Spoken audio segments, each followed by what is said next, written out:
Hello दोस्तों, नमस्कार। आपके अपने YouTube channel OP Singh academy channel पर मैं स्वागत करता हूं। दोस्तों, मेरा नाम सोनू कुमार है। दोस्तों, जैसे कि आप लोगों को पता है कि उत्तर प्रदेश पुलिस का एग्ज़ाम डेट कभी भी आ सकता है और उसी के संदर्भ में आज एक और महत्वपूर्ण टॉपिक लिया गया है हिंदी का, जिसका नाम क्या है? कारक। कारक से चर्चा करेंगे कि आपके एग्जाम में जो है क्वेश्चन किस तरह से बनते हैं और कहाँ से पूछे जाते हैं। तो यहाँ से एक क्वेश्चन हमेशा उत्तर प्रदेश पुलिस के एग्जाम में बनता है और बनता ही रहेगा, ये भी याद रखिएगा। तो इस टॉपिक को आप क्या करें, ईमानदारी से पढ़ें और एक नंबर अपना क्या है सुनिश्चित करें। चलिए देखिए, इसका PDF जो होगा आपको इस तरह से मिल जाएगा पूरा, ठीक ना। लेकिन इसके पहले हम कुछ चर्चा करेंगे, ठीक। तो ध्यान से आप देखिए और वीडियो के साथ आप लोग बने रहिए। तो हेडिंग बनाइए आप लोग बच्चे, क्या बनाना है आप लोग को? कारक। क्या बनाना है? कारक हेडिंग बनाना है आपको और 2-4 पॉइंट जो है आपको नोट करना है। सबसे पहले कारक। कारक का अन्य नाम क्या बच्चे? याद रखिएगा, कारक का अन्य नाम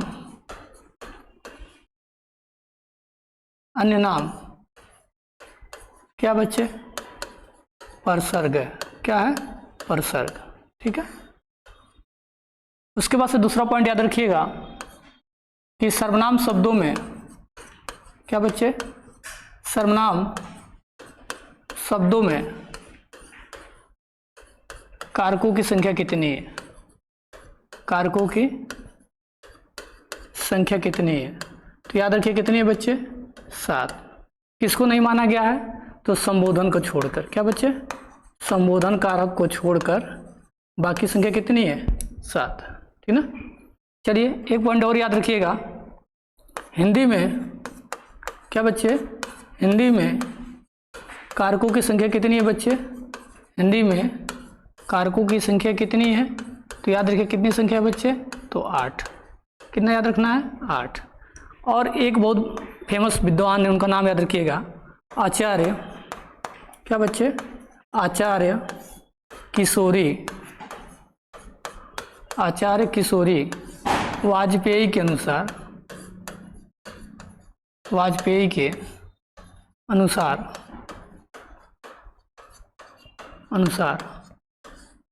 कारकों की संख्या कितनी है बच्चे? तो याद रखिएगा कारकों की संख्या कितनी है?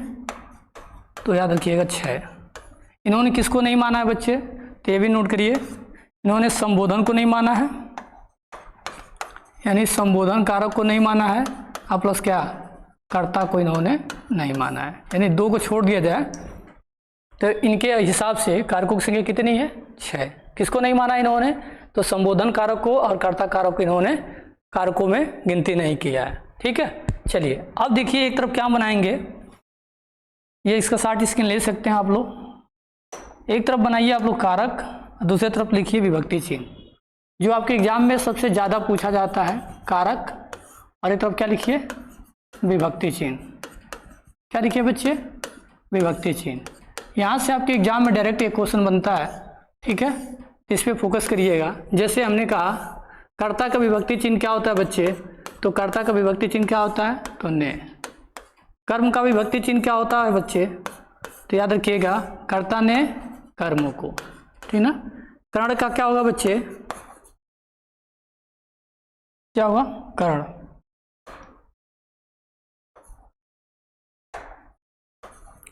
कर्ण कारक का क्या होगा बच्चे? तो याद रखिएगा से द्वारा। क्या बच्चे? से द्वारा या के द्वारा होता है। इसी को अन्य नाम क्या जानते हैं बच्चे? इसी को साधन के नाम से जानते हैं। क्या बच्चे? साधन के नाम से भी जानते हैं।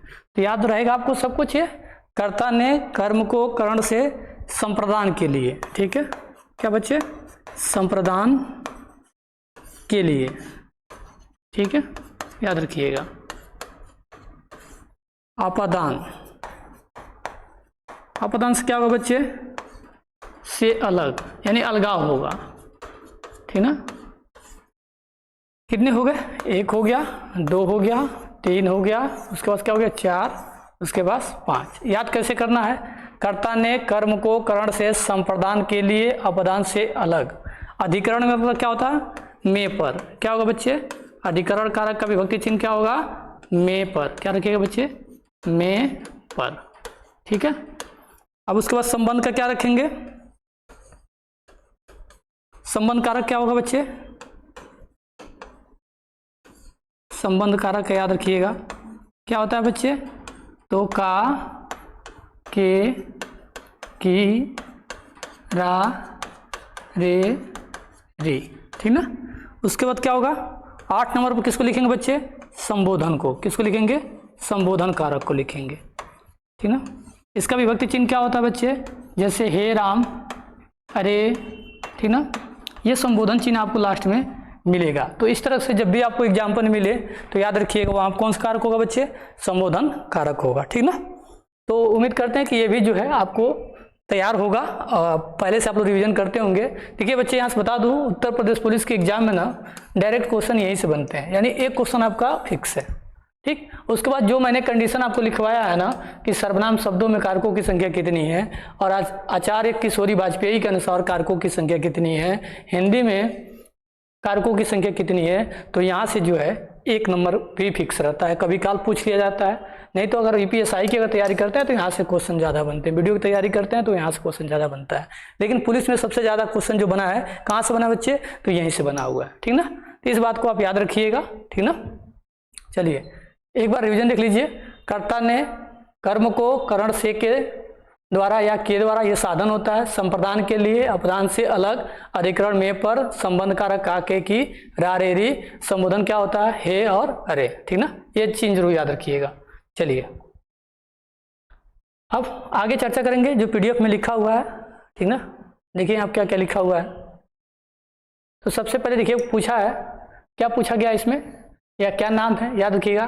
कारक का अन्य नाम क्या है बच्चे, तो याद रखिए क्या नाम है, परसर्ग। क्या नाम है बच्चे, परसर्ग नाम है, ठीक ना, जो कि अभी हम आपसे क्या किए हैं, डिस्कस किए हैं, ठीक।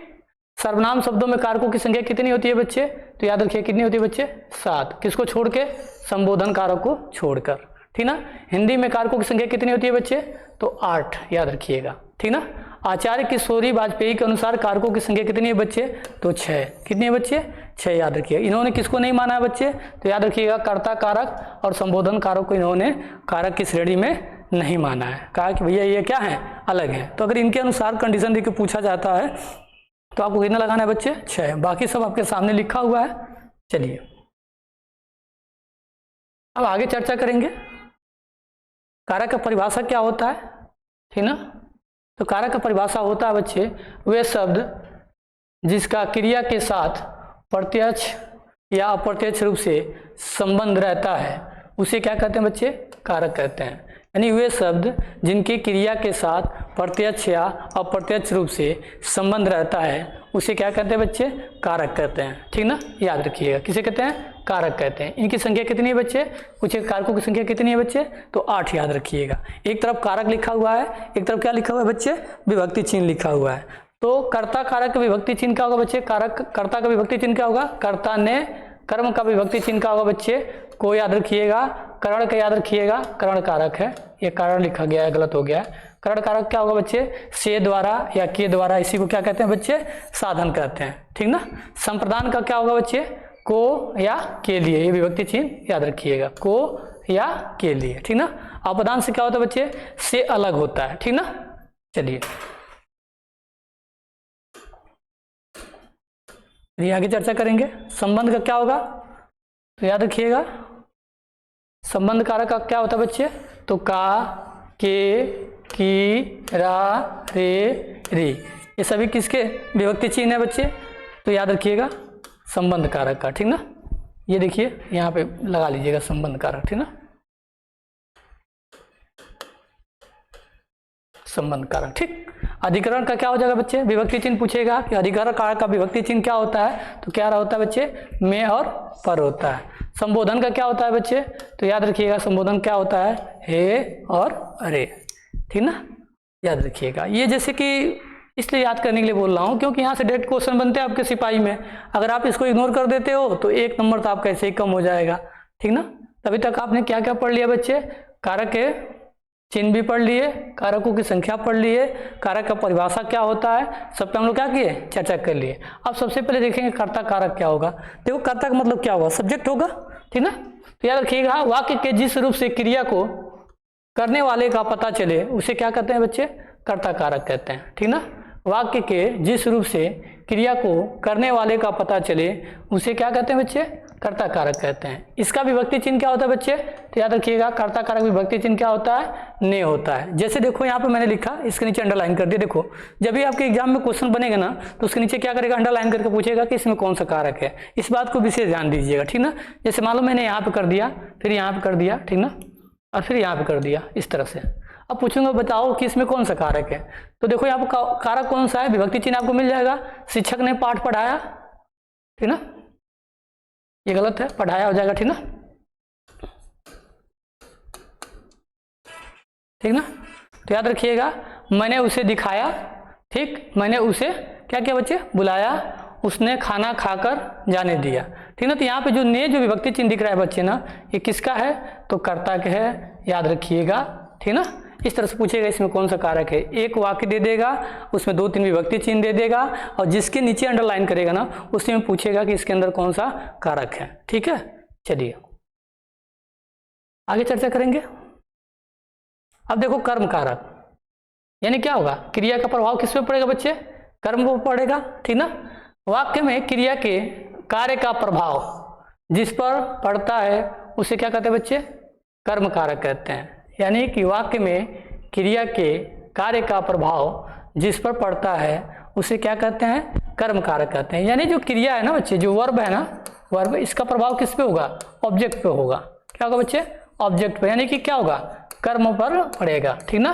और ये क्या है? क्रिया, ठीक ना, याद रखिएगा। इससे मैंने लिखा, देखो जैसे कि मोहन क्या होता है बच्चे? एक सेंटेंस लिखा आपके सामने, मोहन किताब क्या करता है बच्चे? किताब पढ़ता है। अब मैंने ये बोल दिया, अब देखो पढ़ता तो है लेकिन पढ़ता है, क्या पढ़ता है बच्चे? तो यहाँ पे आंसर आपको मिलेगा, क्या पढ़ता है? किताब पढ़ता है, ठीक ना। पसंद आ गया? तो इस तरह के सेंटेंस भी आपको मिलेंगे और इस पर आप ध्यान दीजिएगा, ठीक ना। देखिए इसका विभक्ति चिन्ह क्या होता है बच्चे? को होता है। जैसे लोगों ने शेर को भगाया, किसको भगाया बच्चे? लोगों ने शेर को भगाया, और को के नीचे अंडरलाइन कर देगा। आप पूछेगा इसमें कौन सा कारक है, तो याद रखिएगा। राधा ने कृष्णा को क्या करा? पुकारा, इसमें कौन सा कारक होगा बच्चे? तो कर्म कारक होगा। जैसे माँ ने बच्चों को सुलाया, माँ ने बच्चों को सुलाया। अब पूछेगा इसमें वाक्य में कौन सा कारक है, तो आपको क्या लगाना है? कर्म कारक लगाना है। सीता फल खाती है बच्चे, क्या खाती है? क्या खाती है बच्चे? तो फल खाती है, ठीक ना। तो इस तरह से इसमें क्या है?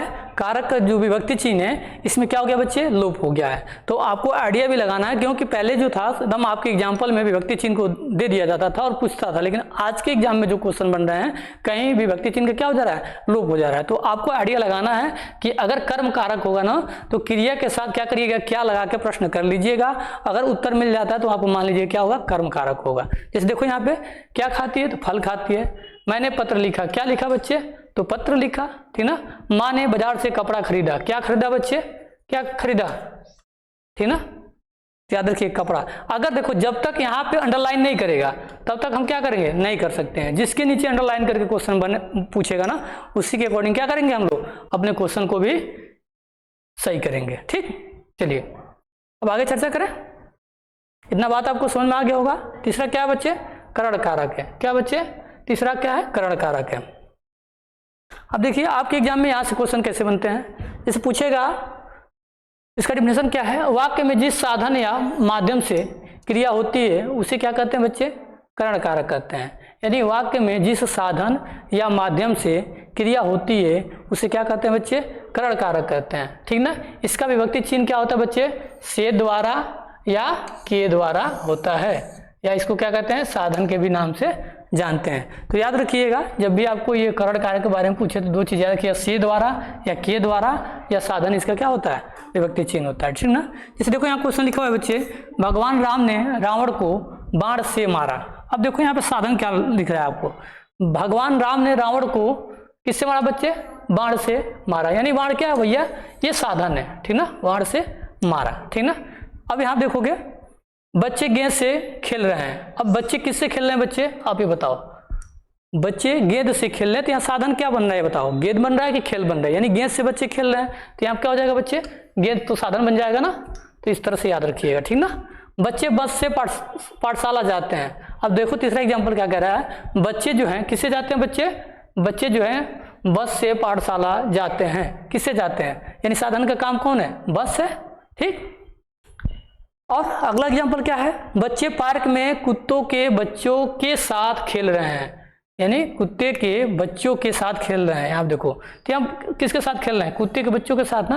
अगर कुत्ता का बच्चा ना होता तो वहाँ पे बच्चे खेलते नहीं, यानी साधन का काम क्या है, कुत्ते का बच्चा है, यानी छोटे बच्चे उनके साथ क्या कर रहे हैं, खेल रहे हैं। ठीक ना।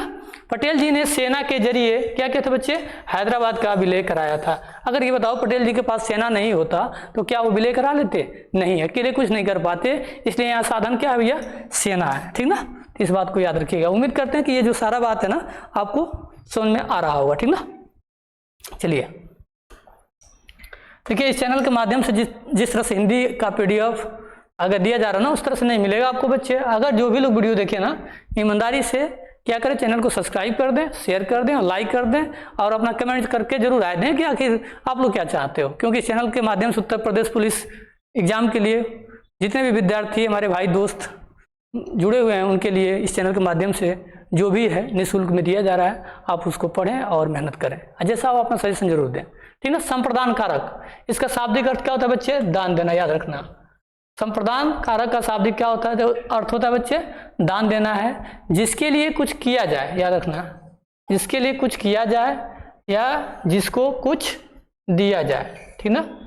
जिसके लिए कुछ किया जाए या जिसको कुछ दिया जाए, इसका बोध कराने वाले शब्दों को, शब्द के रूप को देखिए लिखा है, शब्दों को क्या कहते हैं बच्चे, संप्रदान कारक कहते हैं। यानी कि शाब्दिक अर्थ क्या होता है, दान देना। जिसके लिए क्या किया जाए बच्चे, कुछ किया जाए या जिसको कुछ दिया जाए, इसका बोध कराने वाले शब्दों को क्या कहते हैं बच्चे, शब्दों को क्या कहते हैं बच्चे, शब्दों को क्या कहते हैं बच्चे, संप्रदान कारक कहते हैं। याद रखिएगा। इसका विभक्ति चिन्ह क्या होता है बच्चे, को होता है और के लिए होता है। इसका विभक्ति चिन्ह क्या होता है बच्चे, को होता है और के लिए होता है। ठीक ना। जैसे देखो आप यहाँ पे पहला एग्जाम्पल आपके सामने दिख रहा है कि गुरु जी को फल दो। क्या एग्जाम्पल दिख रहा है बच्चे, गुरु जी को फल दो। आप ये बताओ कि अगर गुरु जी को आप फल देते हो तो क्या दोबारा मांगोगे कि सर मुझे दे दो, ऐसा नहीं होगा। अगर उनके सम्मान में आप लाए हो तो नहीं मांगोगे, क्योंकि वो गुरु हैं आपके, इसलिए आप क्या करोगे, नहीं मानोगे। तो यहाँ पे देखो क्या होगा, को क्या है बच्चे, कौन सा कारक हो जाएगा, संप्रदान कारक हो जाएगा। ठीक ना। देखो यहाँ पे इसके नीचे अंडरलाइन कर देगा और पूछेगा इस वाक्य में कौन सा कारक है, तो याद रखिएगा। ठीक ना। गुरु जी को फल दो। अब देखो यहाँ पे राजा भिक्षुक को दान देता है। देखो यहाँ भिक्षुक होगा बच्चे। ठीक ना। राजा भिक्षुक को दान देता है। अभी बताओ राजा जो है किसको दान देता है बच्चे, भिक्षुक को देता है। मान लो कोई भिखारी है उसको दान देता है, तो क्या अगर वो दान देता है तो क्या उससे फिर दोबारा मांगने जाएगा, नहीं मांगेगा। ठीक ना। तो यहाँ पे कौन सा कारक हो जाएगा बच्चे, तो याद रखिएगा संप्रदान कारक होगा। ठीक ना। राजा सेवक को कंबल देता है, यानी राजा जो है क्या करते हैं बच्चे, सेवक को कंबल देते हैं। अब सेवक को कंबल देते हैं तो आप लोगों को पता है कि वो दोबारा नहीं लेंगे। ठीक ना। तो यहाँ पे को क्या है बच्चे, राजा सेवक को कंबल देता है, तो यहाँ पे कौन सा कारक हो जाएगा बच्चे, संप्रदान कारक हो जाएगा। माँ बेटे के लिए भोजन लाई, यानी माँ जो है बेटे के लिए क्या किया बच्चे, भोजन लाई। तो यहाँ पे के लिए आ गया ना बच्चे, किसके लिए भोजन लाई, तो बेटे के लिए भोजन लाई। ठीक ना। तो याद रखिएगा इस पे कौन सा कारक हो जाएगा बच्चे, संप्रदान कारक हो जाएगा। ठीक ना। भूखे के लिए रोटी लाओ, किसके लिए रोटी लाओ बच्चे, भूखे के लिए रोटी लाओ। ठीक ना। तो यहाँ पे भी कौन सा कारक हो जाएगा बच्चे, तो संप्रदान कारक हो जाएगा। ठीक ना। उम्मीद करते हैं ये सारी बात जो है आपको समझ में आ रहा होगा और आप ध्यान से दें और ध्यान दें इस पे और क्या करें, पढ़ाई करें अपना। चलिए आगे चलते हैं। ठीक ना। अब देखिए बच्चे क्या होता है अपदान कारक। ठीक ना। जिस किसी वस्तु का अलग होना पाया जाता है उसे अपदान कारक कहते हैं। यानी जिस किसी वस्तु को क्या होता है बच्चे, अलग होना पाया जाता है, यानी मान लो कि एक पास है उसको अलग होना जाया जाता है या पाया जाता है, उसे क्या कहते हैं बच्चे, अपदान कारक कहते हैं। तो इसी को याद रखिएगा। डिफिनेशन तो नहीं क्वेश्चन बनता है, विभक्ति चिन्ह से बनता है और एग्जाम्पल से। जिस किसी वस्तु का अलग होना पाया जाता है उसे अपदान कारक कहते हैं। इसका विभक्ति चिन्ह क्या होता है बच्चे, से। क्या होता है बच्चे, से अलग होता है, याद रखिएगा। क्या होगा बच्चे, से अलग। ठीक ना। जैसे मान लो कि मैंने लिखा एग्जाम्पल आपके सामने लिखा हुआ है, जैसे एग्जाम्पल लिखा हुआ है यहाँ पे क्या, वृक्ष से पत्ते गिरते हैं। देखो यहाँ पे क्या होगा, अलग हो गया कि नहीं हो गया, वृक्ष से क्या होते हैं बच्चे, पत्ते गिरते हैं, ठीक ना। तो यहाँ गिरते हैं तो यानी अलगाव हो गया ना, तो यहाँ पे कौन सा कारक होगा बच्चे, अपदान कारक होगा। ठीक, राम सीता से सुंदर है, यहाँ पे देखो तुलना भी जहाँ किया जाएगा ना बच्चे, जहाँ भी तुलना किया जाएगा याद रखिएगा वहाँ पे भी कौन सा कारक होगा बच्चे, तुलना किया जाएगा वहाँ पे कौन सा कारक होगा, तो अपदान कारक होगा। ठीक ना। देखो तुलना पहले याद रखना, तुलना हो गया या डर के भागना होगा, ठीक ना। जहाँ भी तुलना होगा और डर होगा वहाँ पे कौन सा कारक होगा बच्चे, अवदान कारक होगा। जैसे देखो सीमा कुत्ते से डरती है, यानी यहाँ अलगाव हो रहा है कि नहीं हो रहा है, यानी सीमा कुत्ते से डरती है, तो जब कुत्ता भौंकता होगा तो सीमा क्या करती होगी, बहुत तेजी से भागती होगी। तो यहाँ पे भी क्या हो रहा है बच्चे, कौन सा कारक हो रहा है, अपदान कारक, ठीक ना, याद रखिएगा। यहाँ पे देखिए आप क्या लिखा हुआ है बच्चे, वृक्ष से पत्ते झड़ते हैं, तो यहाँ पे भी देखो क्या हो रहा है, अलगाव हो रहा है, ठीक ना। तो इस तरह से याद रखिएगा, ठीक ना। तो इस तरह के एग्जाम्पल मिलेंगे बच्चे और आपसे पूछा जाएगा कौन सा कारक है, तो इस बात को जरूर ध्यान दीजिएगा। और विभक्ति चिन्ह अगर आपको पता होगा 8 कारकों की विभक्ति चिन्ह क्या होती है, तो आप आसानी से क्वेश्चन को क्या करोगे, कर ले जाओगे और आपका 1 नंबर जो होगा क्या होगा बच्चे, फिक्स हो जाएगा, ठीक ना। चलिए अब आगे चर्चा करेंगे। अधिकरण कारक, इसका विभक्ति चिन्ह क्या होता है बच्चे, में पर, क्या होता है बच्चे, में और क्या होता है, पर होता है, याद रखिएगा। इसका विभक्ति चिन्ह क्या होता है, में पर होता है, ठीक ना। कितना टाइम हुआ मैडम, हाँ ठीक है। तो विभक्ति चिन्ह आप क्या करिएगा, याद रखिएगा। अधिकरण कारक का विभक्ति चिन्ह क्या होता है, में पर होता है, ठीक ना। चलिए जैसे संज्ञा के जिस रूप में क्रिया के आधार पर बोध हो, गलत हो गया, क्रिया के आधार का बोध हो। देखिए यहाँ पे देखिए, संज्ञा के जिस रूप में क्रिया के आधार का बोध हो उसे अधिकरण कारक कहते हैं, ठीक ना। संज्ञा के जिस रूप में क्रिया के आधार का बोध हो उसे क्या कहते हैं, अधिकरण कारक कहते हैं। इसका विभक्ति चिन्ह क्या होता है बच्चे, में पर होता है, ठीक ना। इसका विभक्ति चिन्ह क्या होता है बच्चे, में पर होता है। यहाँ पे नोट करके देखिए कुछ लिखा गया है, सब इस पे विशेष ध्यान दीजिएगा, नोट करके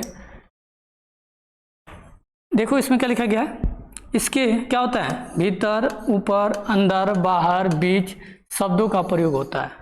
यानी इस कारक में क्या होता है, अधिकरण कारक में क्या होगा, भीतर, ऊपर, अंदर, बाहर, बीच शब्दों का क्या होता है बच्चे, प्रयोग किया जाता है। अगर याद रखना यहाँ पे विभक्ति के लोप हो जाने पर क्या होता है, यहाँ, वहाँ, अगले, उसके बाद क्या होता है, पिछले, किनारे, दोनों आदि का क्या होता है बच्चे, बोध होता है।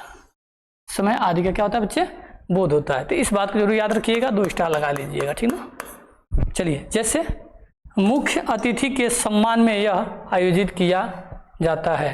अब कहाँ किया जाता है बच्चे, कोई तो स्थान होगा ना, कोई तो स्थान का नाम होगा, लेकिन वो दिया नहीं गया है, ठीक ना। तो याद रखिएगा मुख्य अतिथि के सम्मान में यह आयोजित किया जाता है। अब आयोजित किया जाता होगा कुछ तो कहीं ना कहीं क्या होगा, स्थान होगा, तो यहाँ पे क्या विभक्ति चिन्ह का लोप है, ठीक ना। या मैं अगर यहाँ देखो दिखाई रहा है मैं ना, अगर यहाँ पे अंडरलाइन कर देगा तो क्या होगा बच्चे, यहाँ पे कौन सा कारक हो जाएगा, तो याद रखिएगा अधिकरण कारक हो जाएगा।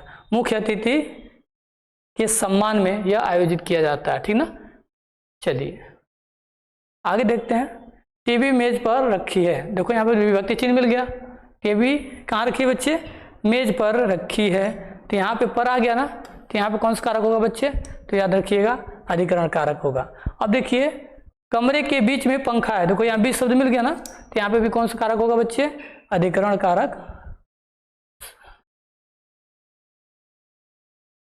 अधिकरण कारक क्या होगा बच्चे, होगा, ठीक ना। इस एग्जाम्पल को याद रखिएगा। अब यहाँ देखिए एक अलग एग्जाम्पल आपको दिख रहा है, क्या दिख रहा है, याद रखिए। यानी कि वह शाम को गंगा के किनारे जाता है, वो कहाँ जाता है बच्चे, वह शाम को गंगा के किनारे जाता है, ठीक ना। तो अगर इस तरह का सेंटेंस मिले तो देखिए यहाँ पे विभक्ति चिन्ह का क्या हो गया, लोप हो गया। देखिए को भी है, के भी है, लेकिन यहाँ पे करने मतलब कहीं भी अंडरलाइन नहीं किया गया है। वह शाम को गंगा के किनारे जाता है, तो आपको पता है कि कहीं ना कहीं क्या हो जाता होगा, घूमने के लिए जाता होगा, ठीक ना। तो कहाँ जाता है बच्चे, गंगा के किनारे जाता है, ठीक ना। तो याद रखिएगा, अगर इस तरह के भी सेंटेंस मिलते हैं तो आपको याद रखना है जहाँ विभक्ति चिन्ह का लोप हो जाए तो आपको क्या लगाना है, याद रखिएगा अधिकरण कारक लगाना है, ठीक ना। चलिए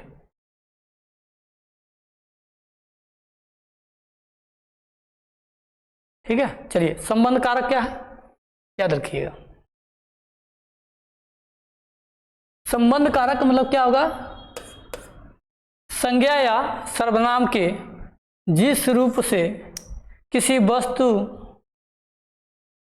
का दूसरी वस्तु से संबंध प्रकट हो उसे संबंध कारक कहते हैं। संज्ञा या सर्वनाम के जिस रूप से किसी वस्तु का दूसरी वस्तु से संबंध प्रकट हो उसे क्या कहते हैं बच्चे, संबंध कारक कहते हैं। इसका विभक्ति चिन्ह क्या होता है बच्चे, का, के, की, रा, रे, री होता है। याद रखिएगा, इसमें हमेशा क्या होगा बच्चे, संबंध को स्थापित किया जाएगा, ठीक ना। जैसे संबंध कारक के विभक्ति चिन्ह क्या होता है, लिंग, वचन एवं संज्ञा के अनुसार बदल जाते हैं। जैसे यह मेरी कार है, ठीक ना, यह मेरी कार है, किसकी कार है बच्चे, ये मेरा कार है, ठीक ना। ये देखिए यह घर मेरा है, क्या बच्चे, यह घर मेरा है, ठीक ना, ठीक ना। याद रखिएगा, यह मेरी कार है, यह घर मेरा है, ठीक ना। और युवराज अजीत का क्या है बच्चे, बेटा है, क्या है, युवराज अजीत का बेटा है, ठीक ना। तो इस तरह का अगर आपको कहीं भी वाक्य मिलेगा तो आपको कौन सा कारक लगाना है बच्चे, संबंध कारक लगाना है, ठीक ना। चलिए अब आगे देखिए, संबोधन कारक 8 नंबर, क्या बच्चे, संज्ञा शब्द के जिस रूप में किसी, क्या बच्चे, किसी को बुलाने या संकेत करने का भाव प्रकट हो उसे क्या कहते हैं बच्चे, संबोधन कारक कहते हैं। क्या कहते हैं बच्चे, संबोधन कारक कहते हैं, ठीक ना। क्या कहते हैं बच्चे, संबोधन कारक कहते हैं, ठीक ना, याद रखिएगा, ठीक। इसका विभक्ति चिन्ह क्या होता है बच्चे, देखिएगा, हे, अरे, और ये जरूर याद रखिएगा संबोधक चिन्ह वाला, ठीक ना। ये हमेशा क्या होता है, किसी को बुलाने के लिए प्रयोग किया जाता है। जैसे हे राकेश यहाँ आओ, अरे अभय कहाँ हो, यहाँ देखो 2 बार प्रयोग किया गया बच्चे, हे राकेश यहाँ आओ, अरे अभय कहाँ हो, ठीक। हे राम मुझे बुला लो, यानी क्या किया जा रहा है, संबोधित किया जा रहा है कि नहीं किया जा रहा है। तो इस तरह के जब भी आपको सेंटेंस मिले, अगर कहीं बीच में क्या हो, आपको संबोधन चिन्ह मिल जाए यहाँ पे, तो आपको याद क्या रखना है, संबोधन कारक याद रखना है, ठीक ना। इस तरह से जो होता है बच्चे ना, ये सभी टॉपिक क्या हो जाता है, कंप्लीट होता है। और कारक से देखो बच्चे, जितना भी क्वेश्चन आपके एग्जाम में बनेगा इस पीडीएफ के माध्यम से सारा कंप्लीट हो जाएगा और एक भी क्वेश्चन आपका इससे बाहर नहीं पूछा जाएगा। अगर आप ईमानदारी से इस पीडीएफ को पाना चाहते हो तो वीडियो के डिस्क्रिप्शन में एक लिंक होगा बच्चे, उससे जुड़ जाइएगा और कंप्लीट ये पीडीएफ प्राप्त कर लीजिएगा। और प्राप्त करने के बाद इसको क्या करिए, फोटो कॉपी निकलवा लीजिए और निकलवाने के बाद इसको क्या करिए, लगातार कंटिन्यू क्या करते रहिए, प्रैक्टिस करते रहिए।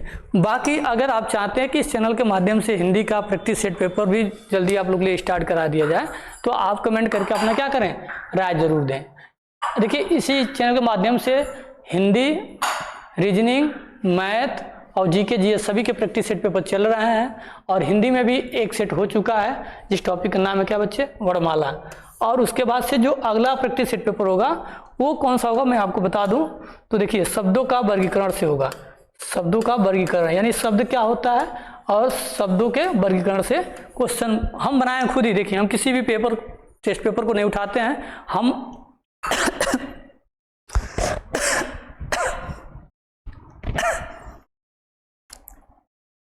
सॉरी बच्चे, क्या होता है कि हम अपने मन से क्वेश्चन बनाते हैं, हम किसी कॉपी और किसी नोट से नहीं उठाते हैं और इस तरह से पीडीएफ हम बनाते हैं ना बच्चे, क्वेश्चन को सजाते हैं कि जिससे आप प्रैक्टिस भी कर सको और कंप्लीट क्या कर सको, अपना सिलेबस भी रिवीजन कर लो। अगर ना विश्वास होगा तो आप जाकर देख लेना, वर्णमाला के एक प्रैक्टिस सेट पेपर पढ़ा हुआ है और उसको पढ़ने के बाद कोई भी कहीं भी क्लास लेने की जरूरत नहीं होगी, उस प्रैक्टिस सेट के माध्यम से मैंने सभी को कवर कर दिया है। उसी तरह शब्द से चर्चा करेंगे और शब्दों के वर्गीकरण से ले जाकर पूरा लास्ट तक जितना भी आपका क्वेश्चन बना है, विकारी अविकारी सब अपन सभी क्या करेंगे, एक जगह कर देंगे। तो अगर वीडियो अच्छा लगे तो चैनल को लाइक, शेयर, कमेंट और सब्सक्राइब करिए और अपना कमेंट करके फीडबैक जरूर दीजिए। तो वीडियो देखने के लिए बहुत बहुत धन्यवाद।